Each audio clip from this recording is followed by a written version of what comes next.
Hi there, everybody. Thank you for joining us tonight for Within the Cardinal. We had a last minute change in the show. I'm sorry about that. But we do wish our pagan serviceman the best of luck on his emergency. He will be back on July 5th at 7 p.m. Updates will be coming. So tonight, I am very proud of ourselves that my sister and I put this together within an hour tops. Um, it's May is Mental Health Awareness Month. In case any of you guys did not know, now you do. So, in honor for this month, and it's probably a good time at the end, we are doing a segment about mental health awareness. We are going to tell you our stories, and we have a special guest will be coming on soon as well. At first, I want you, there's a disclaimer. I know you can't really read it, but we have to have it up. Please go to YouTube. The disclaimer is on there as well in our description. So, sister, who is our guest? Hello. Well, we have Jessica Adams, and she's a licensed relational therapist on a mission to help people build more secure, connected lives. She holds a Master of Science in Couples and Family Therapy from the University of Oregon. She focuses heavily on attachment theory to understand the why behind why we connect, communicate, and sometimes conflict. She has a therapeutic orientation, honors the power of our earliest bonds using an attachment lens to help individuals. Boy, I'm screwing that up. So sorry. Known for a warm, collaborative, and insightful approach, Jessica blends academic expertise with real-wide empathy to help clients and listeners transform their closest relationships.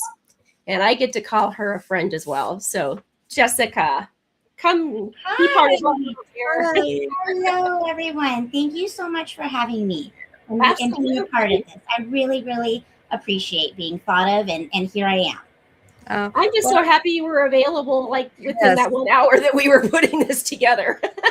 I'm very pleased that you showed up, and we are very appreciative too for you coming on the last minute.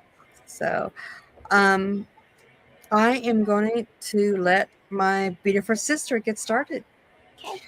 We were kind of thinking about just, talking about we all struggle from time to time with mental health. I mean, I know I do, and I'm sure that our audience does as well. And I know that I've had my challenges, and Jessica has been there to help me out several times in walk me off the cliff, get me off the cliff basically. And it just takes fresh eyes and fresh ears to kind of help you learn how to communicate and navigate the world that we live in these days. So, my own challenges have been that, we're delving into some traumatic things that, have happened to me that are more emotional, trauma that's happened in my childhood. And we're navigating that. So, and again, I did not know that I had this. I mean, it's just news to me that this actually occurs, but it kind of opened up my eyes. I saw this like Buddhism quote, and I actually sent it to Jessica as well. And I started looking at that going, I do that, I do that, I do that, I kind of do that, don't do that. But like out of 15 things, I had probably close to 10, I would say. Mm-hmm. So, I mean, it's a major eye opener to learn that, here I thought I was, somewhat mentally healthy. But then to learn, that, hey, these are things that are coming out that maybe I need to address. And instead of asking, what's wrong with me, I need to start addressing what happened to me.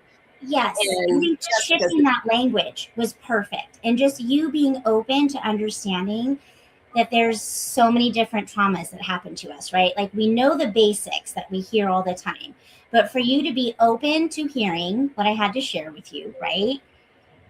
We start out therapy with people and oh no, everything was fine. My childhood was great. My parents were great, right? But something was off. Something just doesn't feel right or complete. And so I think when we revisit childhood and we think about just that early connection that we have with our caregivers, really sets that blueprint path for how we show up in adult relationships. It's So, true. so sometimes if we look within ourselves, we're kind of little people when we're protesting or when we're aggravated, right? Or when we're activated. Like a lot of people use the word trigger, but really I like to use activated because your nervous system is what's alerting you, right? It's activating you. So just Colleen being open to listening to me say, hey, can we just kind of explore what your relationship with mom was like and what your relationship with dad was like and what was it like being the only girl and two brothers, right? Like what was it like for you? What was your role? And that's a lot of light bulb moments for people when they can have that space to just sit down and unpack it a little bit. We're not here to bash our parents, okay? Like we're not here to put blame or shame on people. We're just here to understand. Right. How did this form my brain that now I'm kind of struggling with it, not good enough, right? Or I have to be perfect, or like Colleen, I have to manage everything because then that means I have control over everything. When really at the end of the day, we don't have very much control. And I think that's the part of when we go, oh, okay, it's not necessarily me, right? It's kind of everything that's happening maybe around me.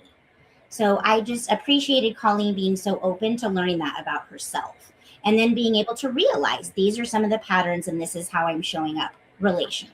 Mm-hmm. It's huge, really huge. I mean, she's been such a lifesaver. So yeah, so thank you, Jessica. You're welcome. I think you asked me like what made me want to get into like mental health. And I like to tell people that this is a second career for me. So I had to work to live. My young adulthood life was you were out of the house at 18, figure it out. And so I didn't really get to go pursue some of those dreams of helping people like I wanted to. It was put on hold. And then I got married and I had a child. And then it was like, oh, I really want to connect back with that part of me that wants to help people. And that's when I re-entered college as an old person and realized that I wanted to be a therapist. I wanted to walk with people through their struggles. Because I know growing up as the eldest daughter, anybody that knows that role knows what that means, right? I also grew up in a very chaotic, violent, blended home. And so I think for me, the most important part was just I was able to channel my pain and the feeling of what that felt like, wanting to be a steady force for other people. So that's how I look at it. So I want to help people because people helped me. When I was in my darkest times, the hardest part is going to a therapist. The hardest part is sitting in that office or letting the screen click on. We're nervous, you're nervous. Like I really want to normalize that for people. Like we're just as nervous too.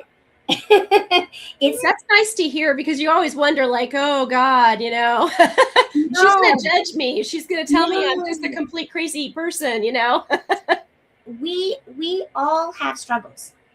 I think the minute that people can understand that, we all have struggles in our own way. Some people are really external about their struggles and some people are very internal about their struggles.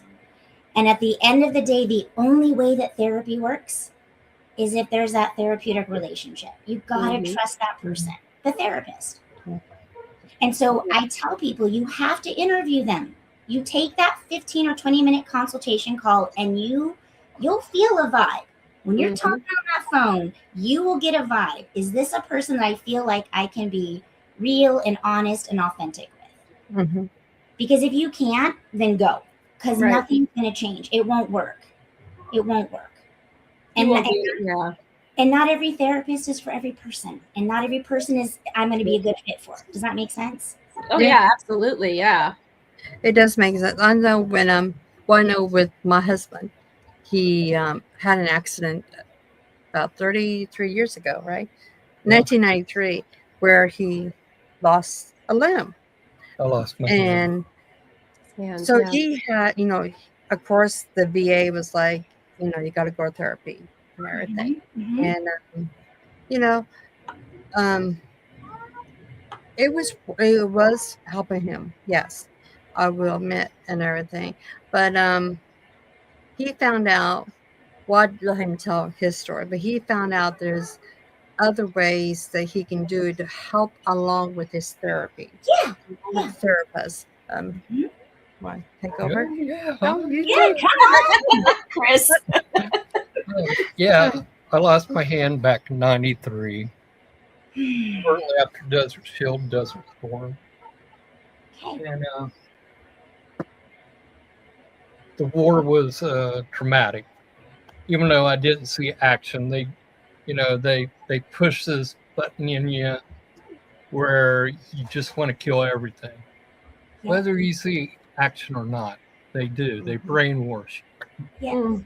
And I'm married to a combat veteran, an Iraq combat veteran. So I got you. I see you. Mhm.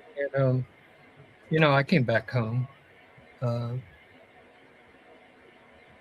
It was like everybody and their brother would come over and spend hours and days, and it was like, you guys, I don't have no time alone.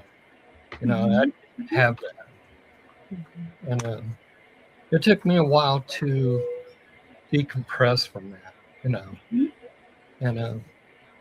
I was pissed, Then I lost my hand shortly after that at my civilian job, and I went off the biscuit. When it first happened, I thought, man, I'm strong. I've been through a bunch of shit. This ain't gonna be nothing. I was wrong, Mhm. because at that time I did not realize that everything that I worked for, 12 years in the Army National Guard, my pension at the steel mill, everything just went bye-bye. Because you have to be strong to work in a steel mill. You have to have hands, Yeah. Mhm. that upper body extra, Mhm. Well, as time went by, I tried to go back to work, and mentally it was not working. Sure. So they started handing me out like amitriptyline, trying all these different drugs with me. Yeah. One wouldn't fit, then I'd go to another.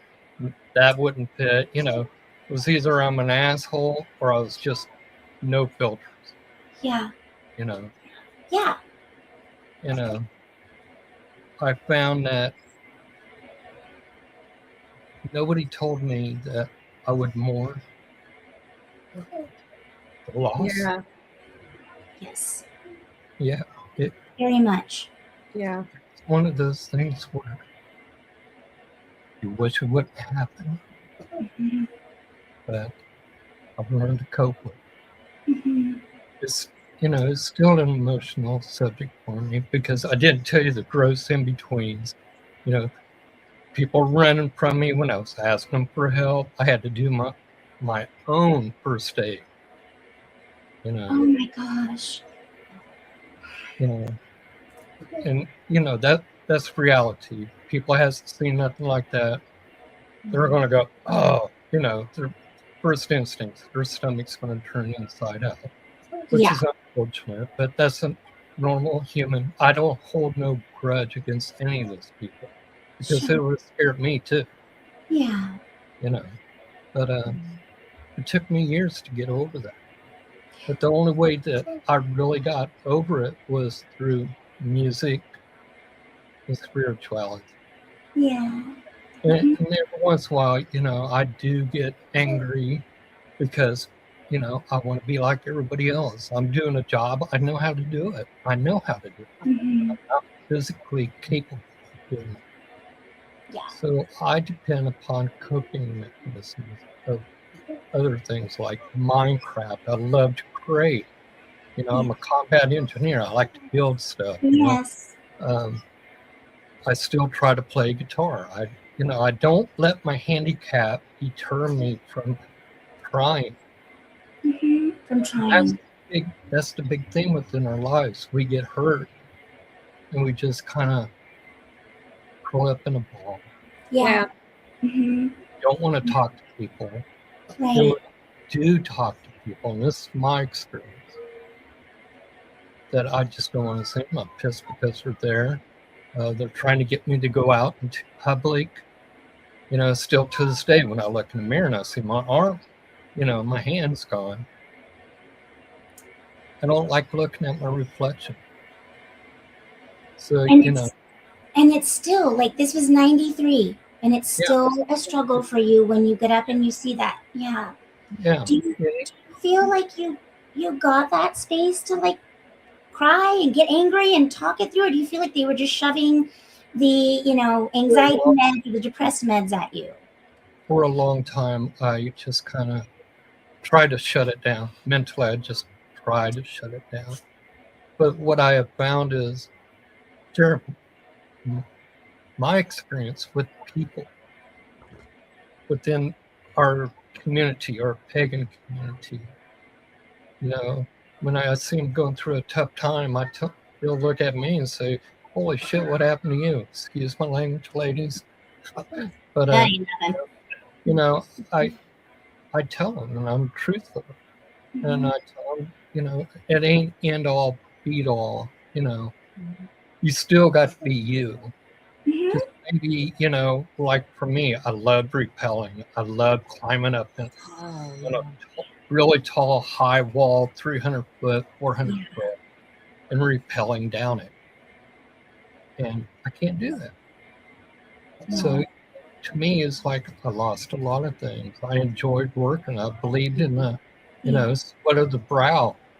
My boss would say, "Hey, pick up this valve and help me get it on the forklift or whatever." I'd pick it up and take it across the plant and say, "Where do you want it?" I believed in hard work. And, when I realized all that could happen, I did, at first, it really, really, psychologically, it just tore me up. Absolutely. But, through Rightfully all so. those things, I believe in fate.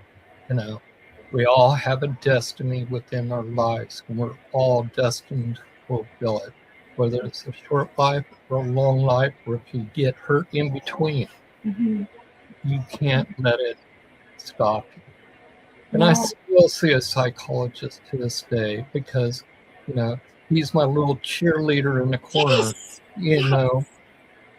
Hey, how was this time period between here and there? Well, I did lose my biscuits a few times, and they're concerned because, being in the military for 12 years, they're going to be going, we might have a loose cannon over here, but I anymore when it comes to like anger and stuff, I just rather look at somebody and say, "God's peace," or "I love you," and just turn around and walk away. Yeah.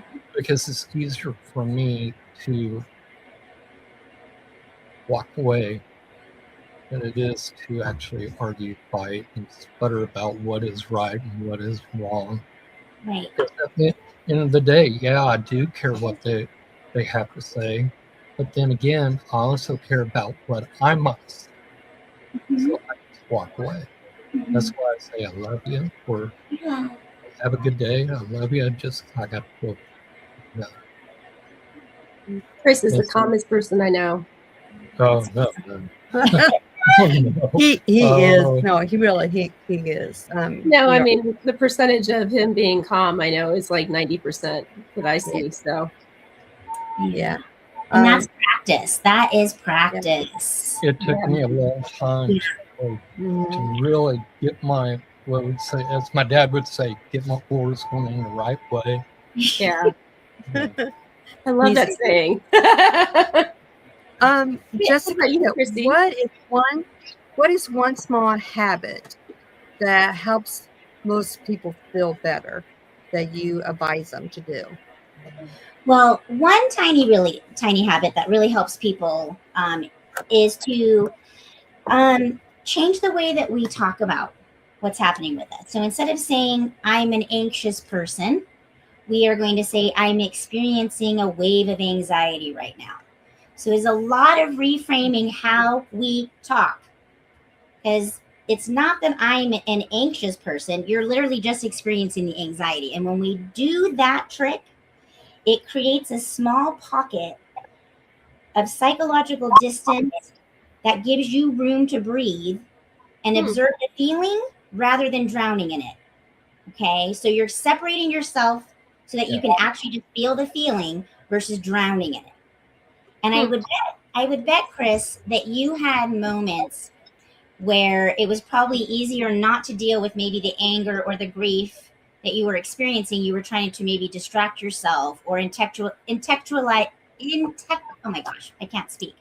Try and be smarter than yourself to not feel it or not deal with it. And I think that's what we do as our culture. Is we avoid the hard stuff. So we do the running, we do the gym, we don't eat, right? We have really all these maladaptive coping skills that we use rather than just, can I acknowledge what I'm feeling, name what I'm feeling, and usually that moves it through, right? Versus just kind of getting stuck in it. Or anxiety is very good about what? Avoidance.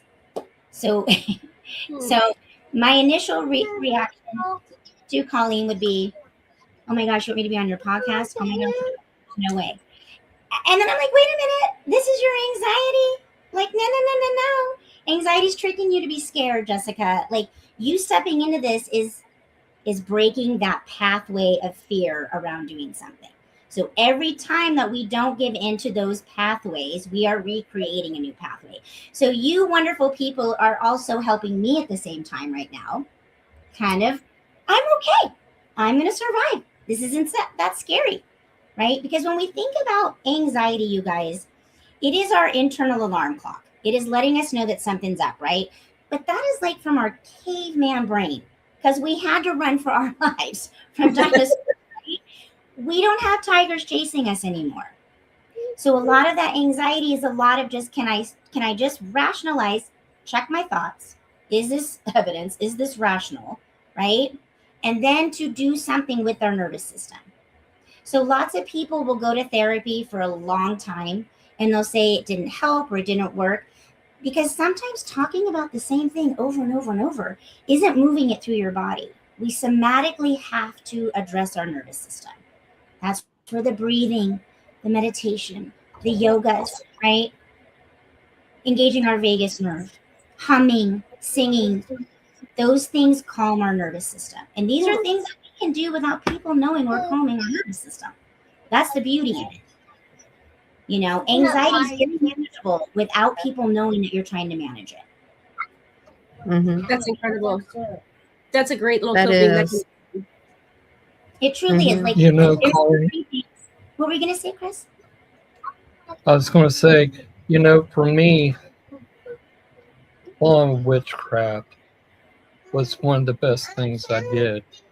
It's not to say that I don't acknowledge Christianity, but for me, it was learning about different meditations. And instead of going through the motions of saying, I am meditating, to get to the point where I know I'm meditating because I see. Yeah. I see other than myself. Yes. And it's when that point is when you actually ground, what they call grounded, where you're centered, you're at peace. So it's no greater experience for anybody of any religious aspect to have that feeling. Same thing that Jesus Christ did when he was communicating with God. You know, we just do it differently because we're communicating with the goddess or a different name of God. You know, we had to become self-will. What am I trying to say? To be relevant to truth of who we are. And as I'm getting older, I have realized that that is the greatest truth for me. You know, it may not be Colleen, but for me, that is truth. You know, my truth. That I can actually communicate with God or a higher being, bring comfort to me. And just to let you know, Goddess is not a therapist. She is a guide. Right. She will guide you. I love it. Well, and Jessica's taught me that about grounding too. And of course, I know that, but it's just good to, and you know, a lot of this stuff, it's common sense that she tells me. And it's like, duh, I know that, but why am I not using it? So like grounding for me is huge to do. So she reminded me of that again. She's like, well, are you grounding? Are you doing this? Are you doing that? I'm like, no, I'm not. Well, self-care, I mean, Yes. You huge. have to make it a routine. Yeah. Because the body will get used to it then. So I think what people go to therapy, and this is a common thing, give me coping skills. That's what you hear all the time. Help me cope with this. Give me skills, right? Well, okay, I can give you all these skills, right? But unless you're doing them every single day when you're not in distress, they're not going to work. Yeah. So how do we set up a routine where you are starting your day with you, right? Whether it's gratitude, meditation, whatever you do to ground yourself, some appreciations, gratefulness about yourself, right? And then you move through your day. Or maybe that's something that you do at the end of your day. I know lots of people at bedtime, they open that journal up and they reflect on their day. And then it sets them up for like, how am I going to show up to, the next day?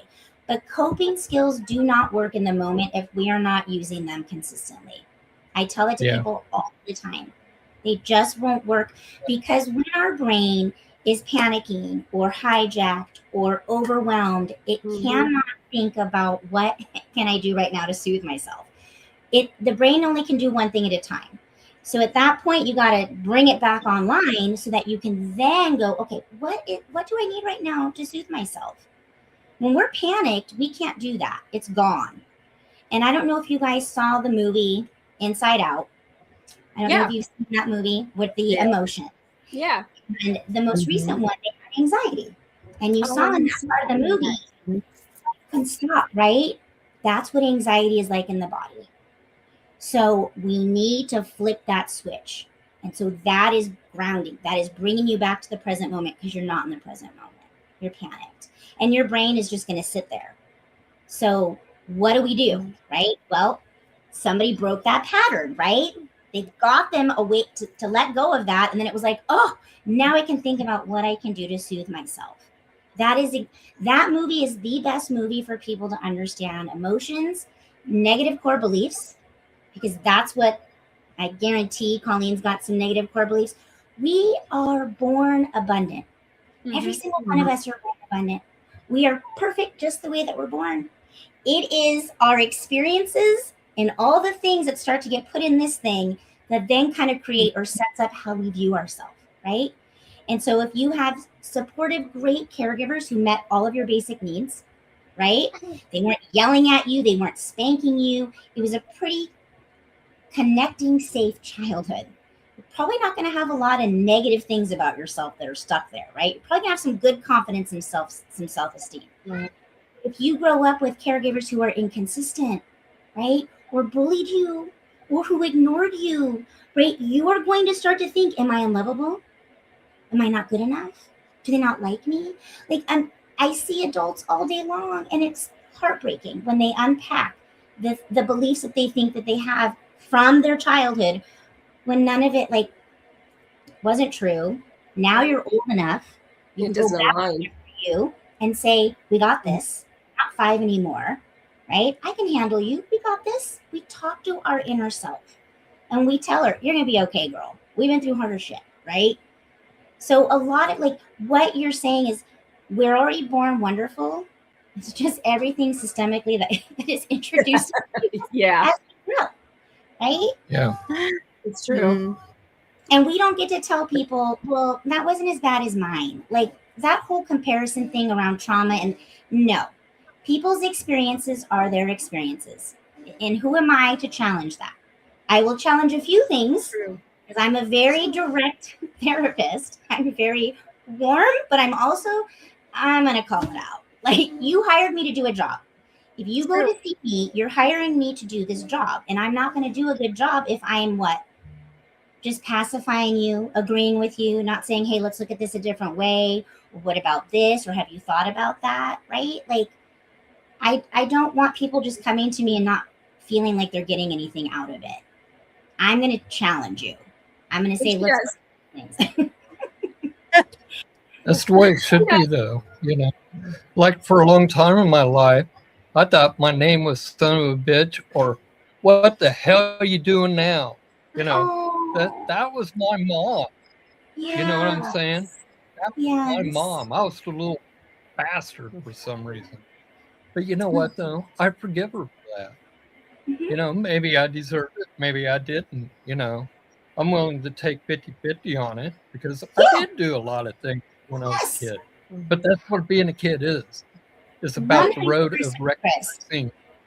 It is. I think. What was that? I think that's the biggest part of it. Is that part of it is developmentally. This is what children and teenagers do. Okay. Yeah. It's what's coming up for us as a parent that's impacting that. So developmentally understanding that, yes, this is normal behavior. Does it suck? Yes. Do I want my kids sneaking out? No. But developmentally, they're right where they need to be, right? This is just, Yeah. I tell people who come to therapy with their kids, like, this is an opportunity to just kind of shine a light on what's going on for everybody. How's everybody doing in the house, right? What's going on for mom? What's going on for dad? What's going on, everybody? This is just a moment for us all to get back on track and to get things kind of ironed out. It's not, oh, you're such a bad kid and he's ruining everything and this is just miserable. No, we all are a part of the system. All of us have a part in it, every single one. And so and moms have the biggest role because that's usually the one that's doing the harm. Either dad's not around or dad's providing and not around. But usually, like, that is unfortunately the common thing is my mom. And I love my mom. Two things can exist at the same time. You can grieve that you didn't have the parent that you think you needed. And you can also appreciate who you have. They can both exist at the same time. There is no, I have to hate them because they hurt me. I forgave my dad. My dad is a Vietnam veteran. My dad had a horrific childhood. Horrific. And once I was able to go, oh my gosh, this is just what happened and how it played out, I was able to have some empathy and some compassion and say, okay, it wasn't that you just did these things because you didn't care about us. You were messed up. You were hurting. Well, and that's the thing. I think that society, and that's actually one of the questions I was going to ask you about too, is, I think between society roles and even now introducing social media into it, it's changed how people and their emotions are displayed. So empathy, I feel like, has gone by the wayside. Compassion and empathy has gone by the wayside. And we're all now keyboard warriors where we can, get away with saying really nasty things that we never would say in front of each other because there's that human connection. You know what I call that kind of behavior? BS. Because it's not all about the individual. It's like me. I want to do a lot of things and I want to do it my way. But guess what? I have this realization that I have a family. I can't go out and buy that new telescope, or I can't hog the TV. I can't look at the popo and give them the big middle finger without knowing I'm going to get in trouble. No, you're not. Not with me. People are so full of BS nowadays. It's I instead of the way it was when I was a kid. It was about we the family. Right. We. Correct. Yes, as messed up as I was as a young adult going into my 30s, I always had one thing in my mind was my family comes first, then God, and work. Yeah. And my kids have learned that. I'm glad that they did, because they are striving boundaries way beyond what I would ever thought of. One has a master's degree in finances. I'm like, when we're in a journey, Amy, she stays home, watches her kid. But that's her bit, and I respect that. My mom and dad would have never gave me that edge of, both of you guys got to get out. And that's the generational, excuse me, there's the generational aspect of it. I wasn't raised by boomers. I was raised by the silent generation.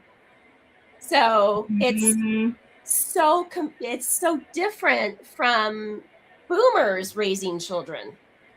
And it's crazy to me. I'm part of that boomer generation, though, according to the year that I was born. I am the last part of it, But I remember all the you know the 40s and 50 taverns, Mhm. going into them with my dad, during the 60s and stuff like that. Mhm. I've seen people getting fights over nothing. I mean, literally nothing. Right. Just the wrong word. And they're like, hey, Right. I'm going to kick your butt. What the Mhm. hell's that? But you know what, though? I could sit there and go, yeah, my mom was abusive, but I also have to give her the kudos of she made sure that I was cleaned every day. I had clean clothes. All my clothes fit. And when it came Christmas time, I always had presents underneath the tree. Yeah. My mom was good. She was mean, but she was good. She was I have a mean. comment. So let's put this comment up there. Yeah. Oh, hang on. There we go. That's a comment. Forgiveness. Oh, hang on. You didn't do that. I didn't do that. You Good. double click. I did. Come on. There we go. Shadow Forgiveness work is helps amazing. a lot. Forgiving everything that has happened with our experience and forgiving yourself with the mistakes that we do. We all make mistakes, and doing shadow work helps with my trauma. Yeah. Yes. I'm a big believer in shadow work. Same. Big Same. believer. I love saying that to people too, that there's parts of us that we do not want other people to see.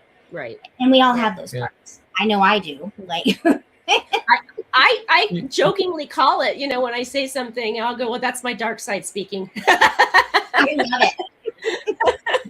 For me, I had a hard time forgiving myself for losing my hand. Mhm.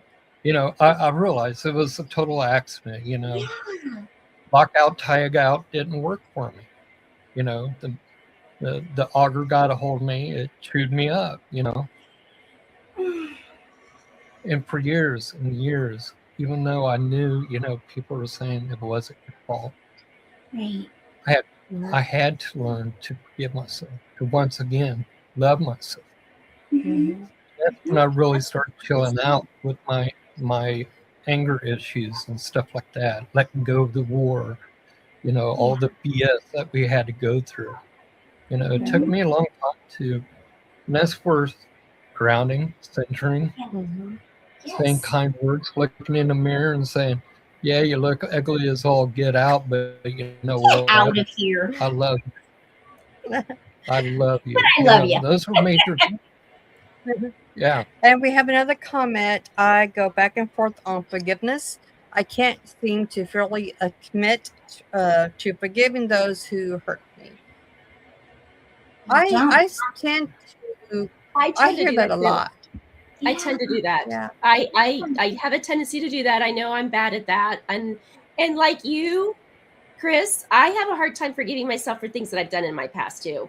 They are like ingrained flashbulb memories that I can't forget. And for some reason, I chastise myself about those items really badly sometimes. Like it drives me up the wall. But yeah, I do the same thing that this person was just saying, it's like it's like I grapple with forgiving those who have really hurt me. It's really hard for me to do that for some reason, but it's also really hard to forgive myself too. So write that down. I'm like, I need the list of these things here that you're struggling. I really want to challenge those. I'll bring it up in the next session. I also think that there is this thing with forgiveness where we're supposed to forgive, and I just feel like you the forgiveness part is solely on us. It's not for the other person, because at this point I'm hoping this person that shared the comment has not allowed these people that have hurt them to continue to be in their lives, but it's still grief, because these are relationships, and I think people don't realize that. It's a lot of grief and anger with you losing a body part, Chris, like a lot. It's a part of you, and nobody tells you. No psychologist will tell you. Nobody will tell you. Not your minister. Nobody will tell you, oh, you're mourning a body part. You are mourning yourself, your loss. Yes. Right. It's a And I part of you. didn't realize that Yes. Till a nurse, Mhm. a captain in the military, told me, Chris, you're just mourning your hand. You're Yeah. still not over the loss. It's no different than if you lost a child or Mhm. your parent. Yes. You know, Mhm. but it's you. You know, it's more Mhm. tangible. You know, it ain't Yes. like, oh, we're going to put you in a casket and throw your ass in the dirt. You're going to Right. cry for a few days or a month until you're over this. This is something that I will see until I die. Right. So, you know, learning to cope with it and the forgiveness of letting it happen was a Mhm. big step, a big step. But How old were you, also, Chris, when that happened? I am 64 years old. Oh my gosh. You know, it took me years, a Yeah. lot of practice. When I say um, I did a lot of ritual work, lots and lots. Mhm. Yeah. And people look at me like my Christian brothers and sisters will tell me, friends, family, you're going to go to hell because of your beliefs. But So no, stupid. We I'm got to get not. over that too. We really I do. agree. Because for me and my spiritual sense, um, Yeshua, another name for Jesus, is realer than you I love ever imagined. Jesus. Mhm. Mhm. You know, I'm a he's lover of God, Jesus. Mhm. God, the Holy Right. Spirit. Mhm. I see him in many different ways. Mhm. Mhm. You know, it's his energy. When I look at people anymore, I see God. I see Goddess because they are part of it. Mhm. We got a couple more comments here. Let's see. So this is an answer to those who. Oh no, they're gone. Is that what she said? They're all blood Yes, and they're there's gone. oh no, they're gone. I learned not to. I know that not all blood is family. Oh, Yes. Okay. Oh yeah. Yeah. No. That's a hard one though too.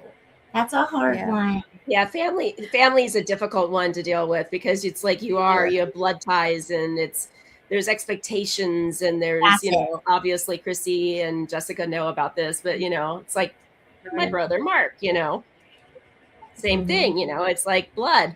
You feel obligated, you feel responsible because it's a blood relative, instead of, you probably wouldn't do that with Joe Schmo down the street, give him the same type of day. Yeah. Yeah. Yeah. And then we have Aristotle's that Yeah. because we became their person, we need to heal those traumas. Mhm. Yeah. I like to do a lot of IFS work, internal family systems, which is really connecting to that inner child, that inner part of you. Yeah. Because we can't. We have all of this stuff inside of us. We know what's best for us. You are the expert in your life. I always want you to know that that's what a therapist, unconditional positive regard, and you are the expert in your life. I'm walking next to you. This is not a race. This is not a marathon. I'm not going to shame you or judge you. I'm going to be right here with you in it. Mm-hmm. You know what's Yeah. really weird though? After I lost my hand, I drank a lot of beer, a lot of alcohol, 2 bottles and a 12-pack. I was Oh my 79. gosh. I smoked a lot of weed, back in those Mhm. days. And I was trying to numb myself. Yes. I Yes. didn't remember.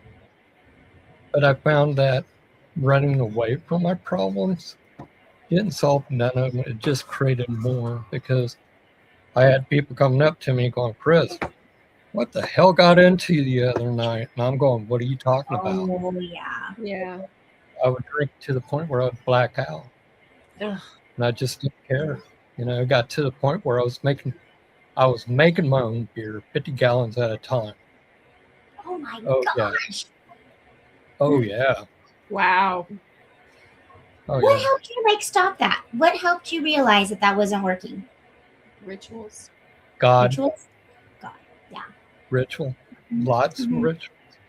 Yeah. You know, Mhm. when I lost, and I just turned my back on God. I told God, "Fuck you.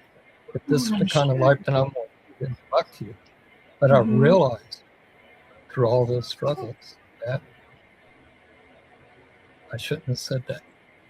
You But know, he never turned his back on you. Mm-mm.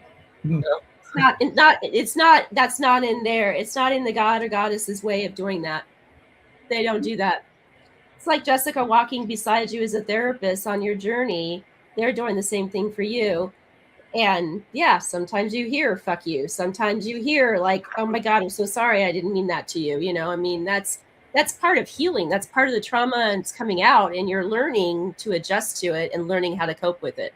So, but I don't feel like, you know, like Jessica wouldn't turn her back. She would be walking beside you, knowing that that's part of the healing process. So I totally Yeah. feel that God and goddesses would never do that at all. Yeah. Period.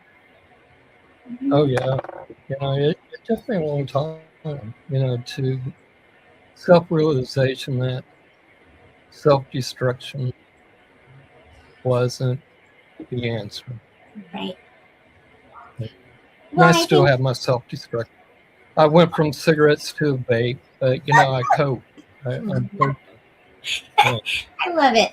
You do what works for you, literally, right? Yeah, Like the alcohol was exactly. not working for you. Alcohol really, in mass doses, doesn't work for very Mhm. many people. And I took a I, 10-year I break. woke up with It was the greatest gift I gave I myself. woke up with many a hangover. Yep. Unfortunately, So you just know, having a I'm little bit. not proud of it, but you know, I'm being honest. I'm being truthful. Mhm. You know, Yes. it's like back home in Kilcook. I used to beat the hell out of people if they crossed my path. I mean, physically, I would hurt them. Yeah. I spent the I last wonder. 3 years Yeah, I would love to unpack that with you sometime. apologizing to people. Because I'm like, I know exactly probably what I Yeah, can. yeah, because that's part of my healing. You know, I Mhm. have, Yeah.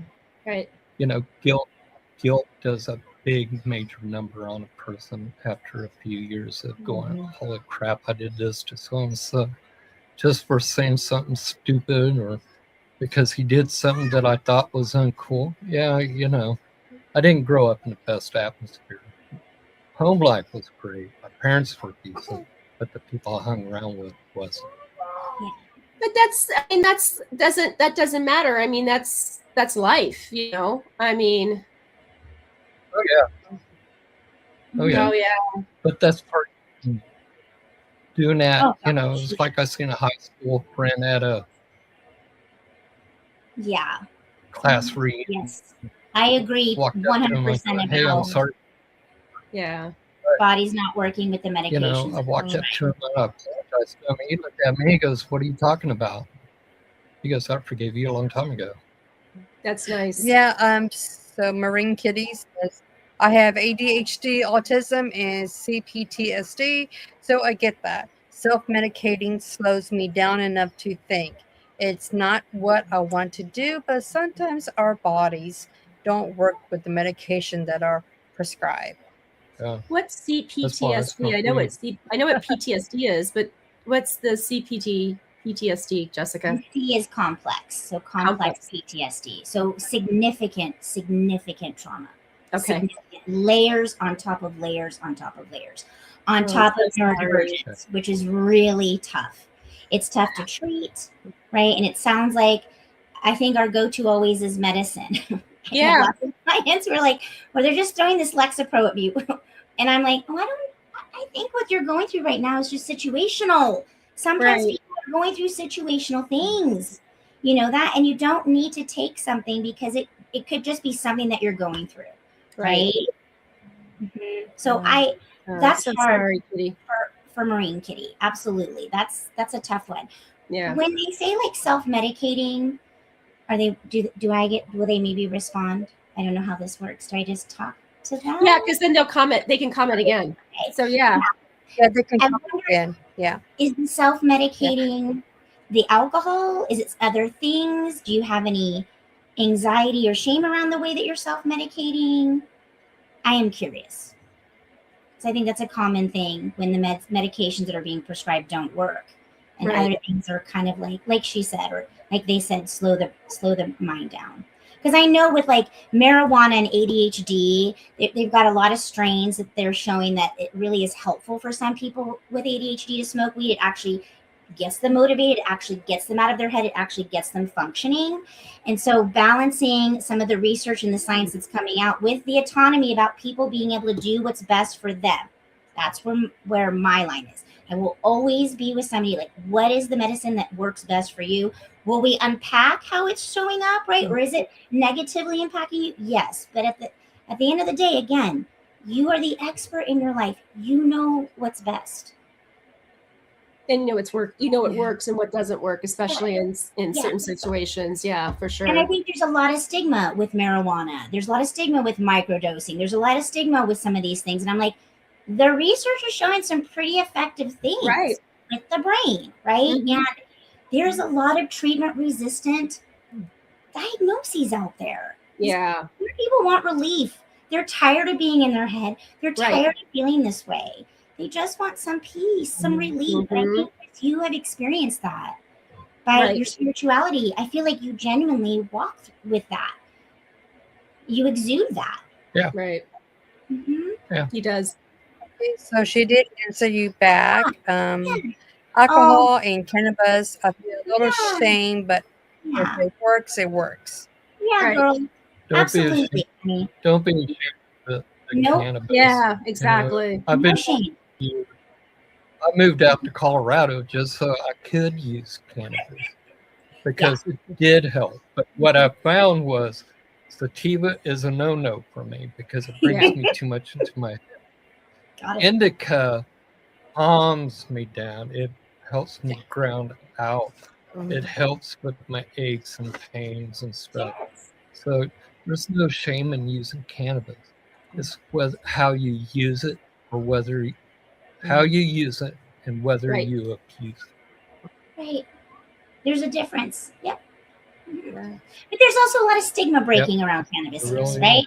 Like, you think you play video games, Doritos in the basement. And I'm like, no, dog, you got professionals who are killing it. Like, right. That's very true. Go to a cannabis store. Watch at 5 o'clock and 5 to 6 o'clock, because Tim smokes weed. So walk into, like the Mint here or something like that and look at the professional people walking in, especially on Friday night, after the end of the week. I mean, it's like crazy. I was in Oregon. I went to college in Oregon, graduated in Oregon, lived in Oregon. Obviously, Oregon's very open to that. It's been for a while. And I remember going into a dispensary and turning around and a client that I had just seen was behind me. And she's just busting up laughing. And I'm like, well, here we are. Gonna see you on Monday. I have a question for you. Hey, Jessica, how would you, if somebody needs mental health, but they don't think they do, but what are some of the signs that a person would know that they would need help? Okay. Like it's time to maybe go talk to somebody that can help you unpack what's going on. Yeah. So a few signs that you will know is obviously emotional distress. So if you're not sleeping, you're not eating, your performance at work and school is taking a dive, there might be some things that we need to go and unpack.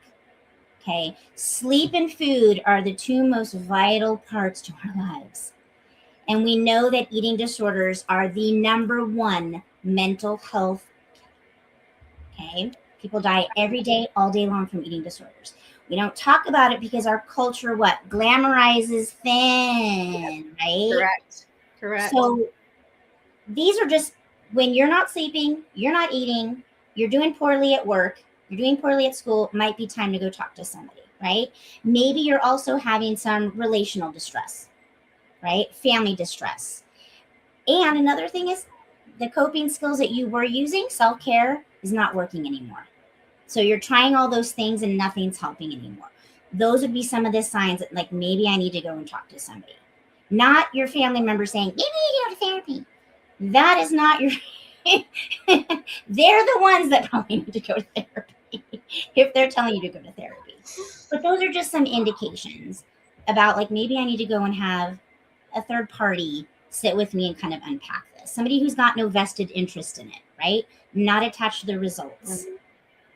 Because I don't know how many times I've clients all the time. They're like, I didn't do my homework.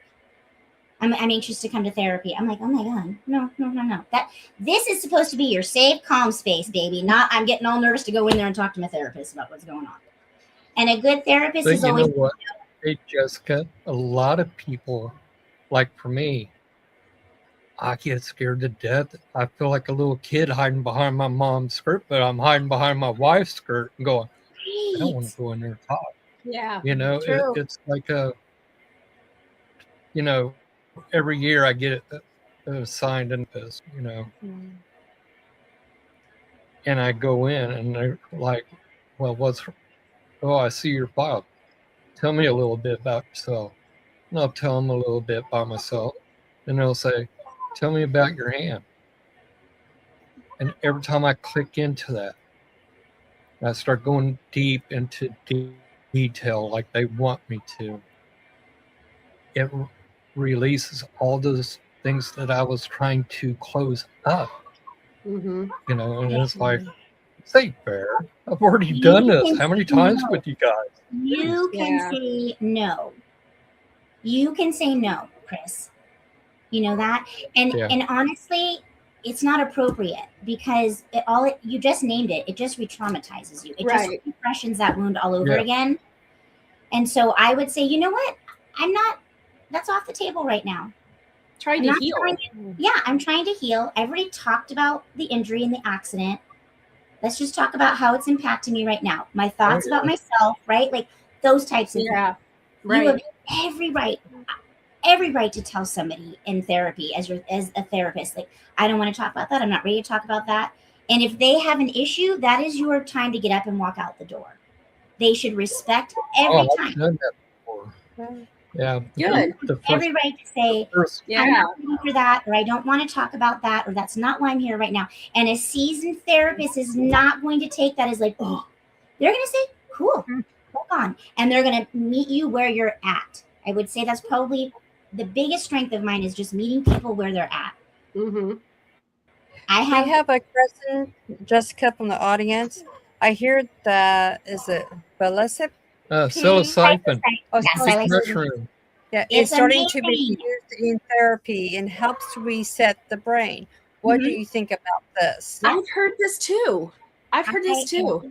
All for it.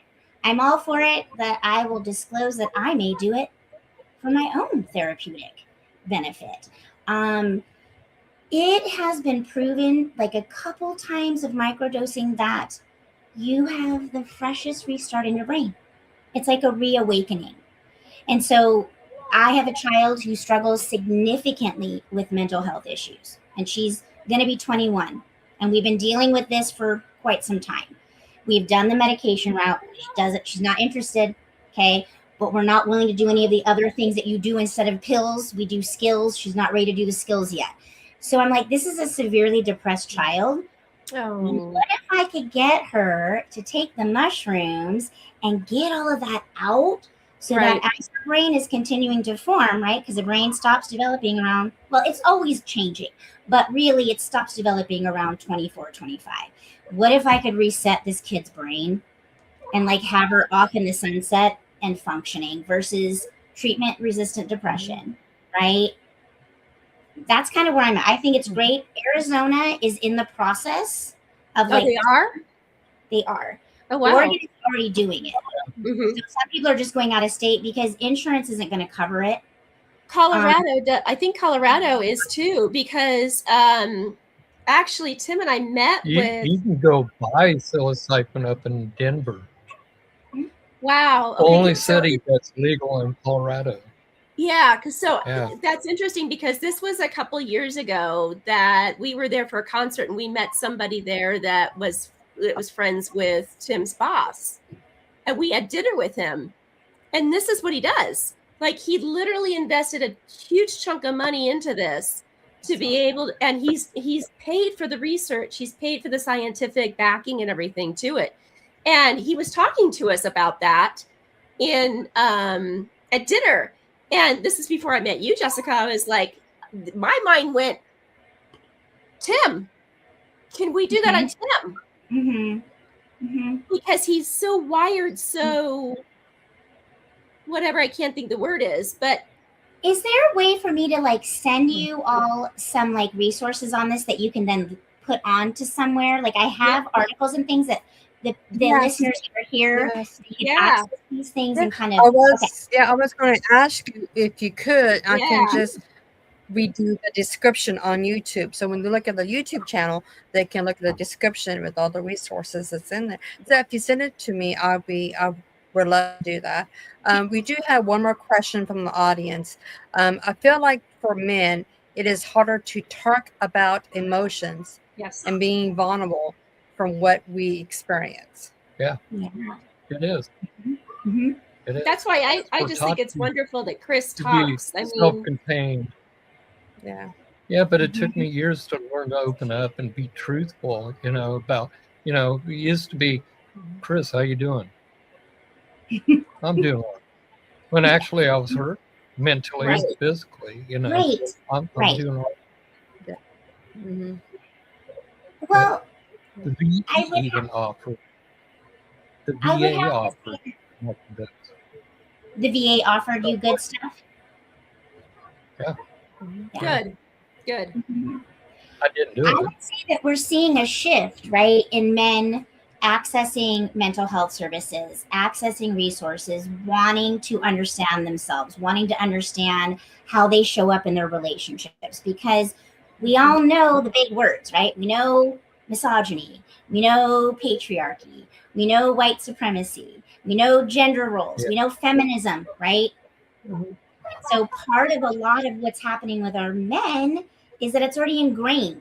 My role is provider, and I'm doing that. That's it. What more do you need? Oh, and can we have sex? Right? Like they want you to have sex with them at their will, and I'm going to work. What more could you need? And a lot of these guys are starving for that connection and that vulnerability. They just don't know how to start it. They don't know how that looks. And also, like, how did your parents view gender roles? How was that displayed to you? Right? Yeah. Are you in tune with your emotions? Right? We know with men, it's all anger, and women aren't allowed to be angry. And now we're seeing a rise, right, in even teenage girls being violent. Yeah. Right? Yes. So we're seeing a shift in men wanting to be better or show up. And I have lots of resources. I work with men all the time, and I'm just very transparent. Like, I come from a feminist role. I'm going to challenge you on some of these things. Do you want to sit in this seat? Right? You do or you don't? Cool. Not, my job is to educate you. I'm not going to sit here and just shine you on. Are you willing to look at what this means? Are you willing to look at how this is impacting your daughter or even your sons? Like, my social media is nothing but sharing resources to people, like all the cool things. Resources on couples, resources on kids, resources for men. How are women teaching their boys how to be sensitive and vulnerable and express their feelings? And so you're seeing a shift in even parenting. So we're really trying to go to the lens of like connection before correction. So we really want you to connect with your child before you reprimand them, because what do you think is bred? What do you think is bred out of just constantly being corrected with nobody connecting to you? You're not good enough. Shame. Yeah. So we're really helping parents. What I love to do with a lot of my parents is like, hey, spanking is not the way. Our kids don't need to fear us. Right. They can't fear us, you guys. We have to be their biggest fan, their biggest supporter, no matter what. And that's when I love when parents come and see me. They're like, Jessica, I'm messing this up. I want to be a better mom. What do I do? And we unpack that and we get some skills and some strategies, and they go and they implement that. And I think to myself, you're a great parent because you want to show up better for your children. So no matter the shame that you're feeling, yes, you messed up. Yes, you yelled. That's okay. You showing up here, doing the work shows me that you care. And I think it shows your children that you care. Yeah, exactly. We're not perfect. We all come with our own stuff, all of our baggage. It's just, if we don't deal with it in our childhood or young life, It just carries right over into our adulthood. And then you see adults acting like what? Teenagers. Because that's where they're stuck. That's another thing with trauma. Depending on when your trauma has happened, a lot of time we get stuck there. So you're dealing with a 13-year-old who's really 50, or you're dealing with a 16-year-old who's really 40. It's just an inner child. It's just the wounds. Kind of goes along with what we were discussing last night on Sid's podcast about our inner child. Yeah. Inner child. Yeah. You know, when it came, Reparenting your inner child. This is a great book for people. It's so we good. should put that down in our It's so little. So I like to tell people, like, it's a little read. Amazon. you know, for me, I was a lousy parent. You know, I really was. I was there for my kids, but you know, the alcohol and just being constantly inebriated, or just looking at them going, I just don't want to deal with it, because I was trying to correct myself, keep myself going. You know, I didn't know how to react to them. A lot of times it was anger, go away, I don't want to talk to you, you know, but would say it in a very, very coarse voice. But the thing that I taught my kids, I think, as they was growing up, when I finally started getting wheels underneath myself where I could function, was break the chain of anger that has lingered within our family. Not just with me, but from my mother. Her father was very abusive. She grew up in a sharecropper farm down in Alabama, and they would whoop the hell out of each other, you know, if you misbehave. Yeah. And, you know, and that chain just came right up through me. Yes. You know, and I'm very happy with my kids. One, they don't hit their kids. They don't yell at their kids. They don't sit there and cuss with them, because they weren't one valuable lesson. Your family is all that matters within this life, and don't miss out on it. And if you're a lousy parent, hey, grow up and be a better grandparent. That's right. You know? That is so, like, literally, you cannot go back in time, Chris. You cannot change anything. All you did, it was exactly what most adult children want, is just, what's your part in it? Thank you, Dad. That's it. That is what they want. And some people cannot do that because of their own ego and their own stuff in the way. And that's all a child. A child will always seek out the comfort of their parent. Always. It's innate. It's natural. Yeah. And it's sad when your parent doesn't meet those needs. Yeah. You know, it's lessons learned now. You know, I reflect. But you know who taught me this lesson? Gene Simmons, of all people, watching Family Jewels. And I was watching how he was behaving. And he made a remark about family. The only thing that ever matters is family. And I sat there and I did a lot of self-reflection. I'm like, man, I'm really messed up here. You know? Then I look at Ozzy Osbourne on TV and with his show, and I'm like, oh my God, what am I doing here? You know, lessons learned. Even if the lesson is learned from a place where you wouldn't think that would come from. Yeah. Right. No therapist taught me that. My family sure enough didn't teach me that. But for me, it was manning up and being a parent. And you know, Chris, with our age bracket, this, you know, I'm a proponent of counseling. I've gone through counseling. Jessica is my counselor too. You know, when I went through my first divorce, I sought out, before I got divorced, I went to a counselor, and she helped me unpack that relationship. And it was huge, you know, and to the point where it's like, it clicked in my brain as to that I would never go back to that type of person ever again, you know? And so I'm a proponent of, you know, counseling, but that's our generation. Like, I would never see, like, Tim, that's not, Tim, you know, it was difficult to try to get him to do counseling. My parents. My parents never. No, my parents would never. This was private. You dealt with it in your home. You never let anybody know what's going on. and then my eldest brother, a few times he's reached out to me and said, who's your counselor that you used before, and I'd be like, well, I've got somebody new, because I said, it's great because I laid the groundwork for you so you could just slide in there. But, he won't pull the trigger. Yeah. He just won't pull it. Yeah. And I know he can benefit from it. And A lot of men, older men, have problems with seeing therapists. They really do. right. There's nothing wrong with it. No.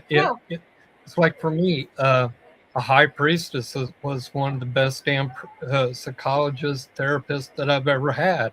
Why? Because she gave me tools that actually worked for me. Right. A psychologist or a therapist is somebody that I can go talk to. And yeah, I unload a little bit. But you know what? I still have these tools. Mhm. Yeah. And the great support system that I personally have is all my friends. Like I said last night, my wealth is not counted by how much money I have, Right. but by the friends that I have. Me too. And that's Those are my family. That's the chosen family. I've Right. created that. Yeah, correct. Yeah.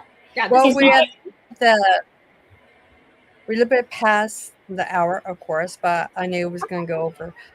Is any last words you would like to share with the audience, Jessica? Oh my gosh, it's like really putting me on the spot. Go, Jessica, I get go talk to Spot all the Jessica. She's time. awesome. Go to her website. She's awesome. Yes. I don't want to just say that I'm awesome, but what would I tell people? Like, things are getting really hard in our country, in our culture, and socially and around us right now. And this is the time. We have to hold on to each other. This is the only way that we're going to make it through this. We have to get back to the idea that we do not thrive in isolation. We thrive together collectively. And we've got to find a way to get back there. And so please don't be suffering. Go and talk to somebody. Take that hour for yourself and let it all out. Let it all out. And it is freeing. It's exhausting, but freeing. And that's all I would say. Like, it'll work if you work it. It's the same thing with AA. You keep showing up, you work it, it works it. You just keep showing up. Sometimes you might think that there's one thing that you're working on in therapy, and that therapist is like, hey, babe, can we look at these other 5 things that are kind of like I've picked up on, right? If you got a really savvy therapist, you're going to always have things to talk about and explore and work on. You should never have to sit down and start telling your stuff all over again. They should say, hey, we talked about this last time. We're picking up with this, right? Like, that'll be your cue that this person is in it with you. When they remember the things, like, that's the hardest part of our job is you have all these clients and all their partners, all their children, all their things that you're like, okay, this person, this person, this person. But don't give up. Keep going until you find the person or the thing that works for you. And there's alternative methods. I really love that. Yeah. And you get to say no. You don't have to share stuff you're not right. I would love for you to come on again. Maybe, next year or even before then. Anything you want to share with us in the future, just get a hold of Colleen and we put it on the podcast. We can do it in less than an hour. We proved that to ourselves today. So yeah. But Jessica, it's been absolutely amazing. Awesome. Thank you so much for sharing a piece of yourself and speaking to the audience and everything. Go to her website, please. One last question. If anybody would like to talk to you, can they do it by video for long distance? Yeah, I do telehealth only. I do not have an office. It would only be telehealth, which would be on the screen. Oh, okay. Good to know, because that way the audience, if they feel like comfortable with you, they can just say, hey, I want her information. So yes. Okay, great. And you can definitely find me and contact me through my website. Cool. And that's down below, JessicaAdamsTherapy.com. jump on over there, set up an appointment if you need to. Yep. Set up a time. And Let's talk. Let me see how I can help. 100%. Hey, Until next time, hang on. Oh. Hang on. what do you want to I say? want to say one last thing. Great or small problems, they're all in your head. Mhm. Just reach out, talk to somebody, Mhm. let God guide you, and find your happiness. Mhm, Let not fear rule you, mhm. but let your happiness shine through. Yes. Let's be here.